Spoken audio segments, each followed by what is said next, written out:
For the second time. Actually, they are celebrating the UN Habitat Day at Kenya School of Government in Mombasa. Remember, the international law recognizes that every person should have proper housing, and you are told that over 1 billion of people are not in adequate housing. And therefore, it begs the question, maybe what should be done for everyone and each one of us to have proper housing. With me are some of the gentleman and a lady that maybe I'll just indulge as we talk about this UN Habitat Day. We are told that over 1 billion of people are not adequately housed all over the world. When we narrow it down to Kenya, how's the situation? The situation in Kenya is quite dire. In Nairobi, for example, the production rate of housing at 3 levels, one low-income housing, middle-income and upper income, all have deficits. For upper income, the deficit is smaller, is 2%. For middle income, the deficit is 50%. But for the lower income, the deficit is up to 80%. We are saying that 80% of low-income people in Nairobi, Mombasa, the major cities, Nairobi, Mombasa, and Kisumu, can't get access to adequate, decent housing. And the essence of the UN World Habitat Day was to both reflect on this kind of a situation and do a platform of action. And the conference today essentially is about what kind of a platform of action can we deploy. And our thinking as Haki Jamii is that what you need is not the government to come and produce mass housing. No. What we need are 3 things. First of all, the government should make sure that there is clear land reforms so as to make sure that those who live in informal settlement have access to secure land tenure. 2, appreciate and accept community-led upgrading. People are desire to have good housing. People want to self-build. But there are so many bylaws and other restrictions which make it difficult. And finally, connectivity. Look at Mombasa. Why do many people in the morning move from Likoni to Mombasa? It's because housing in Likoni is cheaper. What do they want? They don't want you to build more houses in Mombasa. They want you to improve connectivity between Likoni and Mombasa Island. So if government was to do its core function in terms of making sure that there are structural changes, then access to housing would improve. But finally, the most important is the housing.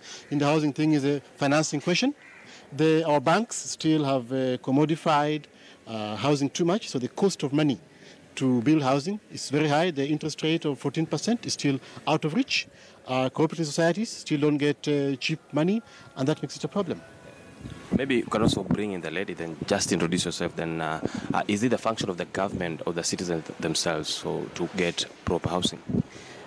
My name is Pauline Vata from Haki Jamii, and according to our constitution, government has a mandate to provide housing, but it doesn't mean that government must build everybody a house. It means the need to create a good environment for these houses to come up. The policy space must be right. They must give security of tenure, and especially to people living in informal settlements. We have very many evictions going on, and that is not what the constitution of this country thought when it put Article 43 on the right to adequate housing. So what we're saying is that we have many urban renewal projects going on in Mombasa, Nairobi, and Kisumu, and we're not seeing the public being meaningfully included. In Mombasa, we have dilapidated estates like Tomboya, we have the Tudor area, but the public has not been included on how these houses will be upgraded. Once upgrading is complete, will they be able to afford when they come back? Where are the tenancy agreements? Where is the exit agreement? Where is the entry agreement once they come back? In Nairobi, the same thing happened. The Pangani evictions just showed us how much this issue of housing has been left to the political class. How do you evict people at night without any notice? And, the people who are evicted now, where did they go? Some of them went as far as Mlolongo, so they lost their social being and their welfare and their dignity. Their children used to go to school somewhere around Pangani, and now it's different. So what you're saying is that public needs to be meaningfully included. These agreements must be done before any eviction, and also the urban renewal projects must follow a certain systematic way. And also something else that you're saying is that on this World Habitat Day, it is important for the communities living in the informal settlement to feel part of this country. Because of the marginalization and the dilapidated houses that they live in, the exclusion is too much. And so the county government, the national government must find a way to bring these people back to the table. The houses must be for them. The city must be for them. The city must respond to the marginalized community. It must not be a very expensive city that they cannot afford. And so the right to adequate housing is housing for all, not just for the rich, even for the poor.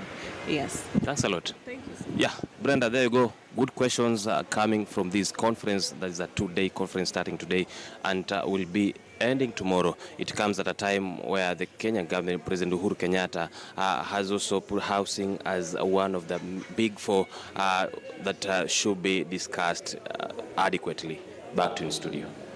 Thank you, Chenji, for that interview. And of course, Chenji, your interview that you've had on your side in the coastal region leads us to another interview here in our studios at KTN.